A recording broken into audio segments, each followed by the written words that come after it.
पाठ प्रारंभ। तीसरा अध्याय। महिषासुर का वध। ऋषि बोले, महारा असुर चिक्षु सेनापति ने जब ये देखा कि सेना में इस प्रकार मारी जा रही है तो उसे बड़ा क्रोध उत्पन्न हो गया और स्वयं भी अंबिका के साथ युद्ध करने निकल पड़ा। युद्ध में जाकर उसने देवी जी पर बाणों की इस प्रकार से वर्षा की जैसे मेघ समेरु पर्वत की चोटी पर जाकर जलधारा बरसा रहा हो। तब देवी जी ने उसके बाण समूहों की खेत में ही काट दिया। फिर बाणों द्वारा उसके सारथी घोड़ों को मार डाला। फिर झटपट उसने धनुष बाण और ऊंची लहलाती हुई ध्वजा काट कर गिरा दिए। जब उसका धनुष कट चुका था तब उसने बाणों से उसके अंक बीध डाले। जिसका सारथी एवं घोड़े मर चुके थे और धनुष कट चुका था तब वो बिना रथ के पैदल तलवार ढाल लेकर देवी की रथ की ओर दौड़ा। तेज तलवार से सिंह पर जाते ही प्रहार कर दिया। वे देवी जी की वाम भुजा पर जोर से प्रहार किया। हे राजन, जो ही उसे तलवार देवी की भुजा पर पड़ी त्यों ही वो टूट गई। फिर असुर ने क्रोध से आंखें लाल लाल करके शूल पकड़ लिया और भद्रकाली जी पर उस दैत्य ने शूल डाल दिया। वो शूल इस प्रकार से चमकता था जैसे कि आकाश में सूर्यमंडल चमक रहा हो। देवी जी ने अपनी ओर आते हुए शूल को देखकर उस पर अपने शूल चला दिया, जिससे वह शूल टुकड़े टुकड़े हो गया। साथ में वो चिक्षर महादैत्य के प्राण निकल गए। जब महिषासुर का बलवान सेनापति मारा गया तो देव शत्रु चामर हाथी पर बैठकर आ गया और आते ही उसने अंबिका देवी पर शक्ति का प्रहार कर दिया। श्री देवी ने हुंकार द्वारा ही तेजहीन कर उसे जमीन पर गिरा दिया। अपनी शक्ति को गिरा हुआ देखकर चामर को बड़ा क्रोध आ गया। उसने पुनः शूल का प्रहार कर डाला। शूल को भी देवी जी ने बाणों द्वारा उछाल डाला। जब सिंह उछलकर हाथी के मस्तक पर चढ़ बैठा वे दैत्य के साथ युद्ध करने लगा। वे दोनों ही परस्पर लड़ते लड़ते उस हाथी पर से नीचे पृथ्वी पर आ गिरे और भयंकर प्रहार उससे परस्पर युद्ध करने लगे।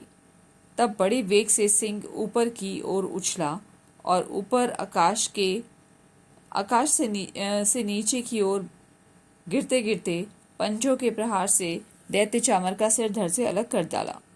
देवी जी ने शिला एवं वृक्ष आदि से युद्ध में उद्रग्र को मार डाला। फिर कराल को भी दांतों, मुक्कों और थप्पड़ों के द्वारा मार दिया। क्रोध से परिपूर्ण देवी ने गदा की चोटों से उद्यत हो चूर चूर कर डाला। भिंदीपाल शस्त्र द्वारा वाशकल तथा बाणों द्वारा अंधक एवं ताम्र को मारकर यम धाम भेज दिया। त्रिनेत्रधारी देवी परमेश्वरी ने उग्रास से उग्रवीर महाहनु नाम के दैत्यों को त्रिशूल द्वारा मार दिया। तलवार से विडाल कर सर धड़ से अलग कर दिया। दुर्धर और दुर्मुख इन दोनों को बाणों द्वारा यमपुरी पहुंचा दिया। इस प्रकार अपनी सेना का नाश होता देखकर भैंसे का रूप बनाकर महिषासुर इन गणों को डराने लगा। कुछ एक गणों पर अपने थूथनों से प्रहार किया, दूसरों को सींगों से फाड़ा। कुछ एक को वेग द्वारा, दूसरे को सिंहनाद द्वारा घूमने से, अन्य को श्वास वायु द्वारा पृथ्वी पर गिराया। इस प्रकार गढ़ सेना का गिराकर वो महिष सिंह की ओर झपटा। जो ही सिंह को मारने लगा तब जगदम्बा को बड़ा क्रोध उत्पन्न हुआ। इधर महापराक्रमी महिषासुर भी क्रोध से पृथ्वी तल को अपने खुरों से खोदने लगा।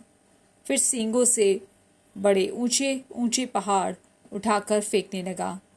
साथ में गरजने लगा। वेग के साथ घूमने पर पृथ्वी शुद्ध होकर फटने लगी। उसने पूंछ से समुद्र पर प्रहार किया और जिससे शुद्ध होकर समुद्र पृथ्वी को चारों तरफ से डुबाने लगा। चलायमान होते हुए सींग के द्वारा छिन्न भिन्न हुए बादल के टुकड़े टुकड़े हो गए। उसके श्वासों को कठोर वायु से उड़ते हुए सैकड़ों पर्वत आकाश से गिरने लगे। इस प्रकार क्रोधपूर्ण उस महादैत्य को अपनी ओर आता देखकर चंडिका उसे मारने के लिए क्रोध में आ गई। कुपित चंडिका ने उसकी ओर पाश फेंका वह उसके द्वारा उस दैत्य को बांध लिया। तब तो उस महायुद्ध में बंधे उस दैत्य ने अपने महिषासुर रूप का त्याग कर दिया, छटपट सिंह के रूप में आ गया।